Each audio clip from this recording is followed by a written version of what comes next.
एक बार राज दरबार में नीलकेतु नाम का यात्री राजा कृष्णदेव राय से मिलने आया।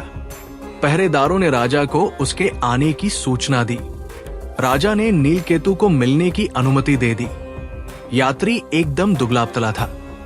वह राजा के सामने आया और बोला, महाराज, मैं नील देश का नीलकेतु हूं और इस समय मैं विश्व भ्रमण की यात्रा पर निकला हूं। सभी जगहों का भ्रमण करने के पश्चात आपके दरबार में पहुंचा हूं।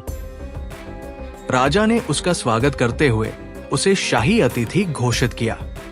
राजा से मिले सम्मान से खुश होकर वो बोला, महाराज, मैं उस जगह को जानता हूं जहां पर खूब सुंदर सुंदर परियां रहती है। मैं अपनी जादुई शक्ति से उन्हें यहां बुला सकता हूं। नीलकेतु की बात सुन राजा खुश होकर बोले, इसके लिए मुझे क्या करना चाहिए? उसने राजा कृष्णदेव को रात्रि में तालाब के पास आने के लिए कहा और बोला कि उस जगह मैं परियों को नृत्य के लिए बुला भी सकता हूं। नीलकेतु की बात मानकर राजा रात्रि में घोड़े पर बैठकर तालाब की ओर निकल गए। तालाब के किनारे पहुंचने पर पुराने किले के पास नीलकेतु ने राजा कृष्णदेव का स्वागत किया और बोला, महाराज, मैंने सारी व्यवस्था कर दी है। वो सब परियां किले के अंदर है। राजा अपने घोड़े से उतर नीलकेतु के साथ अंदर जाने लगे। उसी समय राजा को शोर सुनाई दिया। देखा तो राजा की सेना ने नीलकेतु को पकड़कर बांध दिया था। ये सब देख राजा ने पूछा, ये क्या हो रहा है? तभी किले के अंदर से तेनालीराम बाहर निकलते हुए बोले, महाराज, मैं आपको बताता हूं।